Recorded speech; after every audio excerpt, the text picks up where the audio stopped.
आ रही थी, cousin Elon Musk के साथ साउथ अफ्रीका में पले बड़े थे। .com बबल के आने से पहले उन्होंने एवरड्रीम नाम से एक सॉफ्टवेयर कंपनी खोली थी। ये भाई अब कोई नया वेंचर ढूंढ रहे थे। मस्क ने उन्हें सलाह दी कि उन्हें सोलर एनर्जी के फील्ड में कुछ करना चाहिए। उस टाइम तक सोलर पैनल खरीदकर इंस्टॉल करना ग्राहकों के लिए काफी मुश्किल काम था और इस बात की भी कोई गारंटी नहीं थी कि घर की छतों पर लगे सोलर पैनल को पर्याप्त सूरज की रोशनी मिलेगी। तो राइव भाइयों ने 2006 में सोलर सिटी की शुरुआत की। कंपनी के पास ऐसा सॉफ्टवेयर था जिससे पता चल सकता था कि सोलर एनर्जी सोर्स किसी भी जगह के लिए कंपैटिबल है कि नहीं।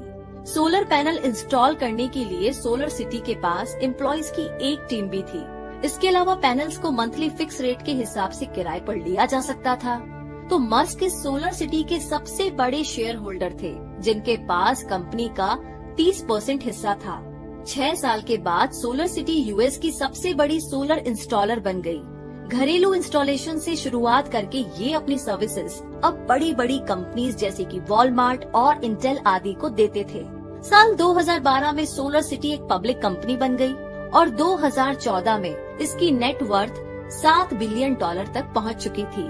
मस्क ने देखा कि सिर्फ घंटे भर की सोलर एनर्जी से दुनिया की पूरी एनर्जी डिमांड 1 साल तक पूरी की जा सकती है। इसका तरीका ये था कि बैटरी पैक्स को चार्ज रखा जाए, जिन्हें रात के समय और बिजली जाने पर इस्तेमाल किया जा सके। इसके साथ ही बेहतर क्वालिटी के सोलर सेल्स का इस्तेमाल करके सूरज की रोशनी को एनर्जी में बदला जाना चाहिए। साल 2014 में उन्होंने ये सब मुमकिन करके दिखाया। 3 कंपनीज ने अलग अलग फील्ड्स में अपनी शुरुआत बहुत ही मामूली तरीके से की। तब इन्हें कोई भी नहीं जानता था, मगर ये मस्क की कड़ी मेहनत और लगन का ही फल था कि ये तीनों ही कंपनियां अपने अपने फील्ड्स में बेहतरीन साबित हुई। साल 2025 में टेस्ला की बनाई 6 गाड़ियां मार्केट में आ जाएगी। आने वाले समय में सोलर सिटी एक बहुत बड़ी यूटिलिटी कंपनी बन जाएगी। फ्यूचर में स्पेस एक्स वीकली फ्लाइट से हर हफ्ते कार्गो और इंसानों को स्पेस पे भेज सकते हैं। इसके रीयूजेबल रॉकेट्स मून का चक्कर काटकर धरती पर वापस ठीक उसी लोकेशन पर लौट आया करेंगे जहां से लॉन्च हुए थे। और मून के बाद स्पेस एक्स की अगली मंजिल होगी मार्स। जी हाँ, इलॉन मस्क की यूनिफाइड फील्ड थ्योरी ये है कि उनकी सभी कंपनीज एक दूसरे से रिलेटेड है। उनकी company solar city electric car को रिचार्ज करने के लिए सोलर पैनल प्रोवाइड करती है। टेस्ला बैटरी पैक्स प्रोड्यूस करती है, जिन्हें सोलर सिटी बेचती है। स्पेस एक्स और टेस्ला अपने प्रोडक्ट्स के डिजाइन और मैन्युफैक्चर पर नॉलेज शेयर करती है। तीनों ही कंपनियां मस्क के भविष्य के सपने को रिप्रेजेंट करती है। वे इंसानियत के लिए ऐसी एनर्जी चाहते हैं जो कभी खत्म ना हो सके, जिससे कि मानवता का विनाश होने से रोका जा सके। इलॉन मस्क के जीवन में कई मुश्किल घड़ियां आई। बचपन में उन्हें स्कूल में बहुत परेशान किया गया। उनके पिता के साथ उनका रिश्ता खटास भरा रहा। अपने पहले बच्चे की मौत का सदमा उन्हें झेलना पड़ा और उनकी पहली शादी भी टिक नहीं पाई। तो इस तरीके से उन्होंने ज्यादातर खोया ही था।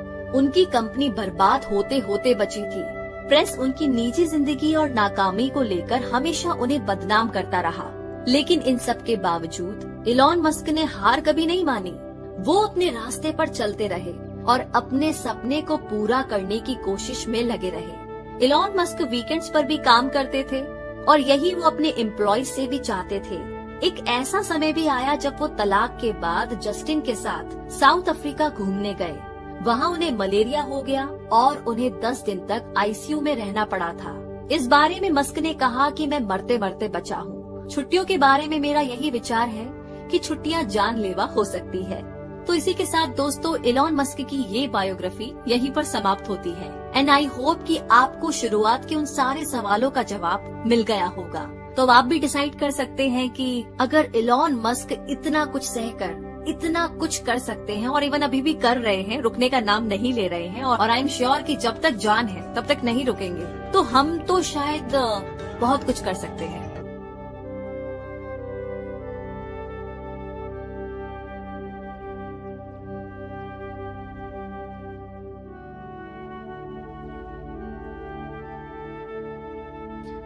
एक बार जरा सोचकर देखिए, एक ऐसा आदमी जिसके दिमाग में हर टाइम 24 घंटे आइडियाज घूमते रहते हैं और वो उनके पीछे पागलों की तरह भागता रहता है, और अगर किसी काम को करने की वो ठान ले तो समझो कि ना तो थकना है ना रुकना है, और अगर बीच में कोई प्रॉब्लम आ भी गई तो झट से उससे बाहर निकलकर फिर से उसी रिदम में अपने काम में खो जाना है। और इतना ही नहीं, जब इन महाशय को ये पता चला कि कुछ दिन में मतलब 2 से 3 दिन के अंदर दिवालिया होने वाला है, मतलब इनका सब कुछ खत्म होने वाला है, इस सिचुएशन में भी सरेंडर करने की बजाय या शांत रहने की बजाय आइडियाज, प्लानिंग, स्ट्रेटेजीज, ये उन सब पर काम कर रहे थे। मतलब कौन है ये आदमी और इतना कमाल का जज्बा आया कहाँ से, मतलब कैसे? वैसे इन सारे सवालों का जवाब आपको मिलेगा आज की इस समरी में। जी हाँ, नमस्कार दोस्तों, आप सभी का एक बार फिर से स्वागत है। नाम है रूबी पारिक और बिना देर किए अब हम शुरू करते हैं इलॉन मस्क की बायोग्राफी के साथ, जिसे लिखा है एशले वेंस ने। फर्स्ट चैप्टर, जिसमें आप जानेंगे इलॉन की दुनिया के बारे में। तो बात ऐसी है कि साल 2000 में सिलिकॉन वैली और सैन फ्रांसिस्को डिप्रेशन के अंदर डूबे हुए थे, क्योंकि इंटरनेट का जो नशा था ना, वो उतरने लगा था। अब जमाना .com का था, जिसके चलते वेंचर कैपिटलिस्ट किसी भी कंपनी इन्वेस्टमेंट में पैसा लगाने से कतरा रहे थे। इस दौर में सिलिकॉन वैली के पास सिर्फ एक क्लिक एड्स का काम ही बचा था। ट्विटर और फेसबुक ने अभी अभी पैर पसारने शुरू किए थे। तो कुछ लोगों का तो ये तक मानना था कि टेक्नोलॉजी की जो ये इंडस्ट्री है अब ठंडी पड़ चुकी है। दूसरी तरफ इलॉन मस्क भी इसी .com मेनिया का एक हिस्सा थे। अपनी कॉलेज की पढ़ाई खत्म करने के बाद उन्होंने Zip2 बनाया और $22 मिलियन कमाए। Zip2 गूगल मैप्स की ही तरह का एक सॉफ्टवेयर था। कॉम्पैक्ट ने Zip2 को 1999 में खरीदा था और मस्क ने इस कमाई को एक और स्टार्टअप X.com खोलने के लिए इन्वेस्ट किया, जो बाद में पेपाल बना। और फिर जब 2002 में eBay ने पेपाल खरीदा तो मस्क पहले से ज्यादा अमीर हो गए। इलॉन मस्क सिलिकॉन वैली की बजाय लॉस एंजलिस में रहने चले गए थे, जहां पर उन्होंने टेस्ला, SpaceX और सोलर सिटी बनाई। उनकी कंपनीज इलेक्ट्रिक कार्स, एरोस्पेस और सोलर इंडस्ट्रीज में लीड करती है। रॉकेट, इलेक्ट्रिक कार और सोलर पैनल बनाकर इलॉन मस्क ने फ्यूचर को बदल कर रख दिया। इलॉन की दुनिया में रियलिटी और साइंस फिक्शन मिलकर के एक हो गए हैं। तो इलॉन मस्क की बाकी की टेक्नोलॉजी मिलेनियर से हटकर है। उनका विजन ना बहुत बड़ा है। मस्क कहते हैं कि अगर हम कभी ना खत्म होने वाली एनर्जी का हल ढूंढ ले और मल्टी प्लैनेटरी स्पीशीज बनने की राह में तरक्की कर ले, तो ये वाकई में ना बहुत बढ़िया बात होगी। आज मस्क की कंपनी में हजारों लोग काम करते हैं, जिसका नेट वर्थ $10 बिलियन है। और आगे सेकंड चैप्टर में जानेंगे कि इलॉन का सफर कैसा रहा अफ्रीका में। तो बात ऐसी है कि मस्क के जो नाना थे जोशुआ हेल्डीमैन, वो कनाडा से साउथ अफ्रीका तक खुद का जहाज उड़ाया करते थे। वे माइग्रेट होने के बाद अपने पूरे परिवार सहित हमेशा के लिए प्रेटोरिया में सेटल हो गए थे, मगर कभी कभी वे लोग नॉर्वे, स्कॉट और ऑस्ट्रेलिया जाया करते थे। मे हेल्डीमैन और इलॉन मस्क बचपन से ही एक दूसरे को चाहते थे। जब वो बहुत बड़े हुए तो दोनों ने शादी कर ली और उसके बाद जल्द ही इलॉन का जन्म हुआ। तो इलॉन मस्क 28 जून 1971 यानी कि 1971 में पैदा हुए थे। उनके पिता इलॉन मस्क एक सक्सेसफुल इंजीनियर थे और वहीं उनकी माँ एक डाइटिशियन थी। इलॉन के अलावा उनके 2 बच्चे और थे, किम्बल और टोस्का। इलॉन अभी सिर्फ 5 साल के ही थे जब उनकी काबिलियत दिखाई देने लगी थी। वो घंटों किताबों में डूबे रहते। The Lord of the Rings और the Hitchhiker's Guide to Galaxy उनकी फेवरेट किताबें थी। उनके पास एनसाइक्लोपीडिया के 2 बड़े सेट रखे थे, जिन्हें वो तब पढ़ते थे जब पढ़ने के लिए किताबें खत्म हो जाती थी। मस्क की फैमिली एक हैप्पी फैमिली थी। प्रेटोरिया में उनके पास बहुत बड़ा घर था। लेकिन जब इलॉन 8 साल के हुए तो उनके माँ बाप का तलाक हो गया था। वो और उनके भाई किम्बल अपने पिता के साथ रहने लगे। उनके पिता खुश मिजाज यानी कि हैप्पी पर्सन नहीं थे, इसीलिए इलॉन को कभी भी अपना बचपन खुशहाल नहीं लगा। इलॉन जब 10 साल के थे तब उन्होंने पहली बार कंप्यूटर देखा और वो इसे देख करके इतना ज्यादा हैरान हुए कि उन्होंने अपने पिता से अपने लिए एक कंप्यूटर खरीदने की जिद की। और जब उनके पिता उनके लिए कंप्यूटर लेकर आए तो पूरे 3 दिनों में इलॉन ने बेसिक प्रोग्रामिंग सीख ली। इलॉन अपने भाई किम्बल और कजन पीटर, लैंडन और रस रिवे के बहुत करीब थे। वो उनके साथ मिलकर के होममेड रॉकेट और एक्सप्लोसिव बनाया करते थे। उन सबको एक साथ लंबी ट्रेन ट्रिप्स पर जाना और डंजीनियंस और ड्रैगन्स खेलना भी बहुत पसंद था। पर जब इलॉन स्कूल जाने लगे तो वहाँ पर उनका एक्सपीरियंस कुछ डिफरेंट था। स्कूल में उन्हें अक्सर बुली किया जाता था। एक बार तो उनके साथ ऐसा दर्दनाक हादसा हुआ जिससे उन्हें गहरा सदमा लगा। इलॉन सीढ़ियों पर बैठे हुए कुछ खा रहे थे जब एक लड़के ने उन्हें पीछे से सर पर लात मारी और एक जोर का धक्का दिया। इस धक्के से इलॉन सीढ़ियों से गिर पड़े। इसके बाद उस लड़के ने उन पर मुक्कों की बरसात शुरू कर दी। उन्हें इतनी चोट आई कि तुरंत उन्हें अस्पताल ले जाना पड़ा। खून से वो लथपथ हो गए और अब उन्हें पूरी तरह से ठीक होने में पूरा 1 हफ्ता लगा और उसके बाद ही वो स्कूल जाने लायक हुए। तो पूरे 4 सालों तक इलॉन उसी खौफ के साए में जीते रहे। स्कूल का वो बदमाश गैंग बेवजह ही इलॉन को हर वक्त परेशान किया करता था। आखिरकार उन्हें अपना स्कूल बदलना पड़ा। जब इलॉन 17 साल के हुए तो उन्होंने साउथ अफ्रीका को छोड़ने का मन बना लिया। उन्हें लगता था कि अमेरिका में उन्हें अपने लिए बेहतर मौके मिल सकते हैं। साथ ही उन्हें सिलिकॉन वैली भी पसंद थी। तो जब उनके परिवार को कनाडा की सिटीजनशिप मिली तो इलॉन को निकल भागने का एक मौका मिल गया था।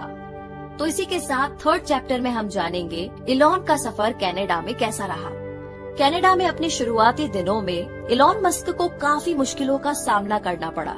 जब वो घर से कनाडा जाने के लिए निकले तो उनके पास वहाँ पर रहने का कोई ठिकाना नहीं था। उन्होंने वहाँ पर अपने कुछ रिश्तेदारों को खोजा और किसी तरीके से रहने का बंदोबस्त कर लिया। अपना 18वां जन्मदिन उन्होंने कुछ पड़ोसियों और रिश्तेदारों के साथ में मनाया जिन्हें वो ठीक से जानते तक नहीं थे। तो इस दौरान मस्क ने कुछ और जॉब्स भी की, जैसे कि सब्जियां वगैरह ले आना और लकड़ियां काटना। तो थोड़े टाइम बाद उनके भाई किम्बल भी उनके पास कनाडा में आ गए। अब साल 1989 यानी कि 1989 में मस्क ने क्वींस यूनिवर्सिटी ओंटारियो में दाखिला लिया, जहां पर उनकी मुलाकात अपनी पहली पत्नी जस्टिन विल्सन से हुई। पहली डेट के लिए जस्टिन ने उन्हें बहुत तरसाया था, मगर मस्क भी कम जिद्दी नहीं थे। जस्टिन ने बाद में कहा कि इलॉन किसी को भी अपना दीवाना बना सकते हैं। वैसे आगे कॉलेज की पढ़ाई ने मस्क की जिंदगी में बहुत से बदलाव लाए और वो अभी भी स्पेस और एनर्जी की बातें किया करते थे, जिसका उनके क्लासमेट अक्सर मजाक उड़ाया करते थे। मस्क उन लोगों से मिले जिनसे उनके विचार मिलते थे। अपने खाली टाइम में वो कंप्यूटर ठीक किया करते, जिससे कि उनकी कुछ एक्स्ट्रा इनकम हो जाती। वो अपने क्लासमेट्स को स्पेयर पार्ट्स भी बेचा करते थे। तो इसी तरीके से 2 साल बाद मस्क को स्कॉलरशिप मिली। उन्होंने यूनिवर्सिटी ऑफ पेंसिल्वेनिया से अपनी पढ़ाई जारी रखी। वहाँ पर उन्होंने इकोनॉमिक्स और फिजिक्स दोनों की पढ़ाई की। पेंसिल्वेनिया यूनिवर्सिटी में मस्क लंच के दौरान अपने दोस्तों से फिजिक्स पर डिस्कशन किया करते। उन्होंने और उनके खास दोस्त ने मिलकर एक घर किराए पर लिया। इस घर में वे वाइल्ड पार्टीज रखते और जो लोग पार्टी में आते उनसे $5 पर हेड के हिसाब से पैसा वसूलते। मस्क अपनी क्लास के लिए कई दिलचस्प बिजनेस आइडियाज भी सोचा करते। उनका ऐसा ही एक आइडिया था, the importance of being solar, यानी कि सोलर पावर की इम्पोर्टेंस। उन्होंने दावा किया कि आने वाले टाइम में सोलर पावर टेक्नोलॉजी के फील्ड में तेजी आएगी और बड़े बड़े सोलर प्लांट सिस्टम लगाए जाएंगे। उन्होंने सोलर सेल्स और ऐसे कंपाउंड के बारे में बताया जो कि पावर को ज्यादा से ज्यादा बढ़ा सकते हैं। उन्होंने अल्ट्रा कैपेसिटर्स के बारे में भी एक पेपर लिखा था, जिसमें बताया गया कि ये एक प्रकार की बैटरी सेल्स है जो बड़ी तादाद में एनर्जी को स्टोर कर सकती है। इन्हें रिचार्ज किया जा सकता है और बाकी कैपेसिटर्स के मुकाबले ये 100 गुना ज्यादा पावर दे सकती है। मस्क ने तभी इलेक्ट्रिक कार और रॉकेट्स के बारे में भी सोच लिया था। उनके प्रोफेसर्स ने उनके इस लाजवाब एनालिसिस की तारीफ की थी। वैसे मस्क हर तरह की मुश्किल से मुश्किल फिजिक्स कॉन्सेप्ट्स का हल ढूंढ लेते थे। उन्हें ये भी मालूम होता था कि इससे अच्छा प्रॉफिट कैसे कमाया जाता है। कॉलेज खत्म होने के बाद उनके दिमाग में पहले वीडियो गेम्स बनाने का ख्याल आया, मगर मस्क अपने लिए एक ऐसा करियर चाहते थे जिससे वे पूरी दुनिया में एक बड़ा बदलाव ला सके। वे अक्सर स्पेस, रिन्यूएबल एनर्जी और इंटरनेट के सपने देखा करते थे। उन्हें यकीन था कि आने वाला कल इन्हीं का होगा। भविष्य में एक बड़ा बदलाव आने वाला था और इसी में उनको प्रॉफिट दिख रहा था। सिलिकॉन वैली फोटो शेयर करने में बिजी था और इलॉन मस्क दुनिया को विनाश से बचाने की तैयारी कर रहे थे। तो अब आगे 4th चैप्टर में हम जानेंगे इलॉन के पहले स्टार्टअप के बारे में। साल 1994 में किम्बल और इलॉन ने कई रोड ट्रिप्स एक साथ की। उन दोनों के दिमाग में इंटरनेट के बिजनेस का आइडिया था। फिर आखिरकार इलॉन सिलिकॉन वैली में बतौर इंटर्न काम करने लगे और जब उन्होंने स्कूल खत्म किया तो किम्बल के साथ मिलकर के उन्होंने अपनी कंपनी स्टार्ट की। Zip2 येलो पेजेस का ऑनलाइन वर्जन है। इसमें सभी बिजनेस एस्टेब्लिशमेंट के मैप और उनकी जानकारी दी हुई है। इलॉन इसके लिए वेबसाइट कोडिंग करते थे और किम्बल उन साइट्स को बेचने का काम करते थे। Kimbal door to door sale किया करते थे, मगर ज्यादातर बिजनेसमैन को पता नहीं था कि Zip2 आखिर है क्या। उन्हें अपनी कंपनी के लिए इन्वेस्टर ढूंढने में बहुत ज्यादा मशक्कत करनी पड़ी, लेकिन आखिरकार एक इन्वेस्टर ने उनके काम में इंटरेस्ट दिखाया और $3 मिलियन की इन्वेस्टमेंट की और इसके बाद Zip2 ने न्यूज़पेपर क्लासिफाइड एड्स देने शुरू किए। हालांकि कंपनी चल पड़ी और तरक्की करने लगी, मगर इलॉन मस्क को मैनेजमेंट से निकाल दिया गया। वे अब चीफ टेक्निकल ऑफिसर थे। Zip2 का अब एक बड़ा सा ऑफिस था और कंपनी ने कोड्स की क्वालिटी को बेहतर बनाने के लिए कई प्रोग्रामर्स भी रख लिए थे। साल 1998 यानी कि 1998 में $300 मिलियन की डील के साथ Zip2 सिटी सर्च के साथ मर्ज हो गई, जो कि पहली उनकी कॉम्पिटिटर थी। मस्क ब्रदर्स का .com का आइडिया एक हकीकत में तब बदला जब 1999 यानी कि 1999 में कॉम्पैक्ट ने Zip2 को खरीदा। मगर सब कुछ इतना आसान नहीं था। इलॉन मस्क सीईओ बनना चाहते थे और इसी के साथ 5th चैप्टर में आप जानेंगे पेपाल माफिया बॉस के बारे में। मतलब ये कि एक दशक के बाद Elon Musk Canadian back picker से एक मल्टी मिलेनियर बन चुके थे और वो भी सिर्फ 27 साल में, जो बहुत ही कमाल की बात है। तो वो कुल मिलाकर के $22 मिलियन के मालिक थे। उनके पास अब एक बड़ा सा अपार्टमेंट, एक प्लेन और एक स्पोर्ट कार थी। मस्क अपनी मैकलारेन F1 में सिलिकॉन वैली के चक्कर काटा करते थे। वैसे जब वो इंटर्नशिप कर रहे थे तो उनके दिमाग में इंटरनेट बैंकिंग का ख्याल आया। उन्होंने इस बारे में अपने सीनियर्स के साथ डिस्कस किया, मगर उन्हें ये आइडिया बिल्कुल नहीं जमा। ये 1990 का वक्त था। लोग उन दिनों ऑनलाइन किताबें खरीदने से कतराते थे क्योंकि कोई भी अपना क्रेडिट कार्ड नंबर इंटरनेट पर नहीं देना चाहता था। इलॉन मस्क फिर भी अपने ऑनलाइन बैंक के आइडिया पर डटे रहे। अपने इस नए प्रोजेक्ट पर उन्होंने $12 मिलियन इन्वेस्ट किए। उन्होंने इस ऑनलाइन बैंकिंग साइट का नाम X.com रखा। उनके एक को फाउंडर ने कहा, यही वो खूबी है जो इलॉन मस्क को बाकियों से अलग करती है। वो रिस्क लेकर के अपनी जिम्मेदारी पर इतनी बड़ी रकम लगा रहे हैं और इस तरीके की डील फायदा भी दे सकती है या फिर उन्हें कंगाल भी कर सकती है। तो Zip2 एक साफ सुथरा सा प्रैक्टिकल आइडिया था, मगर X.com ने तो बैंकिंग इंडस्ट्री को बदल कर रख दिया।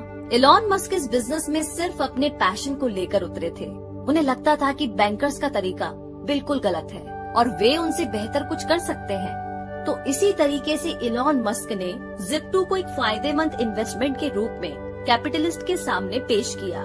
लोगों को इसके बारे में यकीन दिलाने के लिए उन्होंने पावरफुल स्पीच दी और इंजीनियर्स को अपने साथ काम करने के लिए एनकरेज किया। तो X.com अब एक्चुअली में फाइनेंस सर्विस कंपनी बन गई।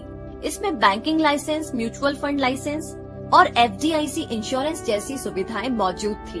नवंबर 1999 में साइट इंटरनेट पर लाइव हुई। मस्क उस दिन अपने ऑफिस में पूरे 48 घंटे तक रहे क्योंकि वे चीजों को अपने सामने ही स्मूथली चलते हुए देखना चाहते थे।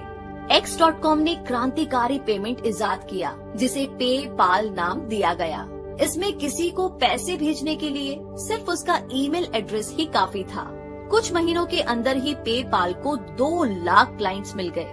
पैसे के लेन देन का ये बड़ा आसान तरीका था, जबकि बैंक्स इसी प्रोसेस में कई दिन लगा देते थे। मार्च 2000 में X.com अपने कॉम्पिटिटर कॉन्फिनिटी के साथ मर्ज हो गई। मस्क के पास अभी भी कंपनी के ज्यादातर शेयर थे और कंपनी का नाम भी नहीं बदला गया, मगर फिर X.com और कॉन्फिनिटी की अनबन होने लगी। जिसकी वजह थी दोनों का अलग कल्चर और डिसीजन मेकिंग। तो एम्प्लॉइज के एक ग्रुप ने मस्क को कंपनी से बाहर करने की प्लानिंग बना ली। मस्क के बदले वे कॉन्फिनिटी के पीटर थियल को सीईओ बनाना चाहते थे। इसी दौरान मस्क अपनी पत्नी जस्टिन के साथ हनीमून मना रहे थे। तो उन्हें जब इस बात का पता लगा तो उन्होंने कंपनी को अपने फैसले पर दोबारा सोच विचार करने की गुजारिश की, मगर तब तक बात हाथों से निकल चुकी थी। उन्हें पता चला कि कंपनी अपना फैसला ले चुकी थी। मस्क उस कंपनी में अपनी पावर खो बैठे थे जिसे उन्होंने ही शुरू किया था। जून 2001 में X.com पेपाल के नाम से रीब्रांड की गई। कंपनी एडवाइजर के तौर पर मस्क की नौकरी सिक्योर थी। उन्होंने और पैसे का इन्वेस्टमेंट किया। अपना स्टेक बढ़ाकर वे पेपाल के सबसे बड़े स्टेक होल्डर बन गए। इस वक्त तक उनका .com का बुखार अब उतरने लगा था। बाकी टेक्नोलॉजीज कंपनीज बेचने की जल्दीबाजी में लगी थी। आगे मस्क ने बोर्ड को ऑफर्स ठुकराने के लिए मना लिया था। पेपाल का एनुअल रेवेन्यू बढ़कर के $240 मिलियन हो चुका था। अभी अपने पैरों पर मजबूती से खड़ी कंपनी बन चुकी थी, जो कि अब पब्लिक हो सकती थी। और तभी 2002 में पेपाल को ईबे से $1.5 बिलियन का ऑफर मिला। ये एक बहुत बड़ा और शानदार ऑफर था। टैक्स काटने के बाद भी मस्क पूरे $180 मिलियन अपने पास रख सकते थे। तो पेपाल.com बबल से बच निकला था। ये सब मस्क की बिजनेस इंस्टिंक्ट और टेक्नोलॉजी ट्रेंड में उनकी कुशलता का नतीजा था। 9/11 के हमले के बावजूद कंपनी ने एक सक्सेसफुल आईपीओ बनाया। भले ही टेक्नोलॉजी इंडस्ट्री डाउन हो गई, मगर पेपाल एक विनर बनकर उभरा। और इसी के साथ आगे 6th चैप्टर में हम जानेंगे कि स्पेस में चूहे की क्या कहानी है। मतलब ये कि जून 2001 में इलॉन मस्क जब अपने 30वें साल में थे तो वे और उनकी पत्नी सिलिकॉन वैली को छोड़कर लॉस एंजलिस में शिफ्ट हो गए। उनका बनाया पेपाल एक सफल प्रोजेक्ट रहा था, तो अब वो अपने सपने स्पेस ट्रैवल और रॉकेट शिप्स पर ध्यान दे सकते थे। और इसके लिए लॉस एंजलिस से बढ़कर के कोई और बढ़िया जगह हो ही नहीं सकती थी, क्योंकि वहाँ का मौसम एरोनॉटिक्स के लिहाज से काफी अच्छा था। मस्क ने अपने जैसे ही कुछ लोग ढूंढ लिए। उन्होंने मार्स सोसाइटी नाम का एक ग्रुप भी ज्वाइन कर लिया था, जो मार्स पर जीवन की संभावना तलाश रहा था। ट्रांस लाइफ नाम से इस ग्रुप का एक प्रोजेक्ट भी था। ये एक कैप्सूल के आकार का बनने वाला था, जो कि अर्थ के चक्कर लगाए, और इसके क्रू मेंबर्स चूहे बनने वाले थे। मस्क ने $5 लाख मार्स सोसाइटी और इसके प्रोजेक्ट के लिए दिए। उन्होंने सुझाव रखा कि ट्रांस लाइफ मिशन को मार्स तक ही एक्सटेंड करना चाहिए। एक दिन इलॉन मस्क नासा की वेबसाइट ब्राउज कर रहे थे तो उन्हें बड़ी गहरी निराशा हुई, क्योंकि मार्स एक्सप्लोरेशन का कहीं पर भी कोई भी एग्जैक्ट शेड्यूल या पुख्ता प्लान नहीं दिया गया था। तो इलॉन ने एरोस्पेस पर कई किताबें पढ़ी। उन्होंने रॉकेट शिप को प्लान करने के लिए टैलेंटेड इंजीनियर्स को अपने साथ काम पर रखा। उन्होंने कम बजट वाले रॉकेट्स का परफॉर्मेंस स्टडी किया, और उस टाइम के रॉकेट सिर्फ रशियन बनाते थे। बॉइंग और लॉकहीड बहुत ज्यादा महंगे थे और बड़े से बड़े सैटेलाइट्स उठा सकते थे। तो मस्क का आइडिया था कि कुछ सस्ते रॉकेट्स बनाए जाए, जो कि रिसर्च और कमर्शियल इस्तेमाल के लायक हो। तो जब ईबे ने पेपाल खरीदा था तो मस्क ने स्टील से $100 मिलियन की कमाई की थी। उन्होंने ये सारा पैसा मार्स के लिए रॉकेट शिप बनाने में लगा दिया। आगे जून 2002 में स्पेस एक्सप्लोरेशन टेक्नोलॉजी बनाई गई। इसमें इलॉन के साथ मार्स सोसाइटी के मेंबर और लॉस एंजलिस के वो सारे लोग जुड़े जो कि स्पेस एंथुजियास्टिक थे। स्पेस एक्स को लेकर के इलॉन बहुत एक्साइटेड थे। हालांकि इस दौरान उनके परिवार में एक बहुत ही दुखद घटना घट गई। उनकी पत्नी जस्टिन ने एक बेटे को जन्म दिया था, जिसका नाम नेवेडा अलेक्जेंडर मस्क रखा गया था। लेकिन 10 दिन के अंदर ही वो बच्चा चल बसा। अब हुआ यूं कि एक रात इलॉन और जस्टिन ने बच्चे को बिस्तर पर सुलाया। नेवेडा गहरी नींद में पीठ के बल सो गया था। जब कुछ देर के बाद उसके पेरेंट्स उसे देखने गए तो उन्होंने पाया कि उसकी सांसें नहीं चल रही थी। डॉक्टर्स इसे सडन इन्फेंट डेथ सिंड्रोम कहते हैं। तो जब तक पैरामेडिक्स बुलाए गए तब तक दिमागी रूप से बच्चे की मौत हो चुकी थी। उसके दिमाग में ऑक्सीजन की सप्लाई नहीं पहुंच पाई थी। उसे 3 दिन तक लाइफ सपोर्ट पर रखा गया। बच्चा जब मरा तो जस्टिन ने उसे अपनी बाहों में पकड़ रखा था। वो बुरी तरह से रो रही थी, मगर इलॉन मस्क ने कहा कि वो इस बारे में कुछ नहीं कहना चाहते हैं। जस्टिन को लगता था कि ये इलॉन मस्क का डिफेंस मैकेनिज्म का तरीका है, जिसे उन्होंने बचपन से ही सीख लिया था। जस्टिन ने कहा कि इलॉन सदमे में नहीं रह सकते। उनकी फितरत ही हमेशा आगे बढ़ने की है और मुझे लगता है कि यही उनके सरवाइव करने का तरीका है। मस्क ने अपना सारा ध्यान स्पेस एक्स के रॉकेट लॉन्च में लगा दिया। तो अगले 5 सालों में जस्टिन ने जुड़वा बच्चों को जन्म दिया और उसके बाद ट्रिपलेट्स को भी।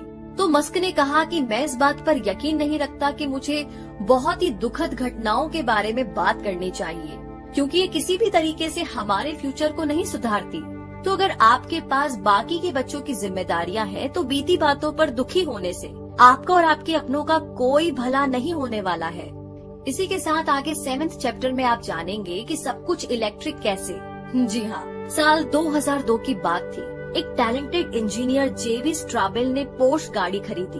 उन्होंने इसे एक इलेक्ट्रिक कार में तब्दील किया और ये वो समय था जब क्लीन टेक्नोलॉजी मूवमेंट का नामो निशान तक नहीं था। उन्होंने अपने इस प्रोडक्ट के लिए इन्वेस्टर ढूंढने शुरू किए। महीने पर महीने बीत गए, मगर हर बार स्ट्राबेल रिजेक्ट होते रहे। आखिर में वे इलॉन मस्क से मिले। तो इलॉन को इलेक्ट्रिक कार का आइडिया काफी बढ़िया लगा। उन्होंने खुद की बनाए बैटरी और एनर्जी स्टोरेज का थॉट रखा। वो तुरंत ही स्ट्राबेल को फंड देने के लिए राजी हो गए और उनकी ये पार्टनरशिप सालों साल तक चली। और इस दौरान कई और लोग भी थे जो कि बिजनेस पार्टनर थे और इलेक्ट्रिक कार बनाना चाह रहे थे। इनमें से ही 2 लोग थे, मार्टिन एबरहार्ट और नॉर्थर्न कैलिफोर्निया के मार्क टारपेनी। तो जुलाई 2003 में उन्होंने टेस्ला मोटर्स की नींव रखी। ये कंपनी निकोलास टेस्ला के नाम पर रखी गई थी, जो कि इलेक्ट्रिक मोटर के इन्वेंटर थे। एबरहार्ट और टारपेनिंग ने अपनी कंपनी लॉस एंजलिस में मस्क को ऑफर की।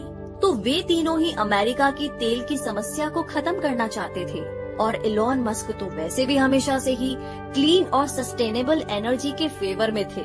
तो इस तरीके से टेस्ला शुरू हुई और इलॉन मस्क उसके चेयरमैन और सबसे बड़े शेयर होल्डर बने। जल्द ही जेवी स्ट्राबेल भी उनकी कंपनी में शामिल हो गए और इस तरीके से स्टीम को पता चला कि बड़ी बड़ी कंपनीज वाकई में अब कारें नहीं बनाती। BMW अपनी कारों के पार्ट्स बाहर बनवाते हैं। कंपनी केवल लोकल मार्केटिंग, सेल्स और फाइनल असेंबली संभालती है। तो वो दिन अब लद चुके थे जब फोर्ड मोटर्स रॉ मटेरियल से कारें बनाया करती थी। तो टेस्ला मोटर्स अपने यहाँ पर बनने वाली हर इलेक्ट्रिक कार को ढांचे से लेकर के फाइनल तक खुद ही तैयार करना चाहते थे। तो इलॉन मस्क और उनके इंजीनियर्स की टीम ने प्रोटोटाइप के तौर पर रॉडस्टर बनाई। हालांकि इस प्रोसेस में टाइम, एफर्ट और पैसा बहुत लगता था। तो जब टेस्ला ने अपना अगला प्रोडक्ट तैयार किया, तो ठीक उसी टाइम इलॉन मस्क दिवालिया होने की कगार पर पहुंच चुके थे।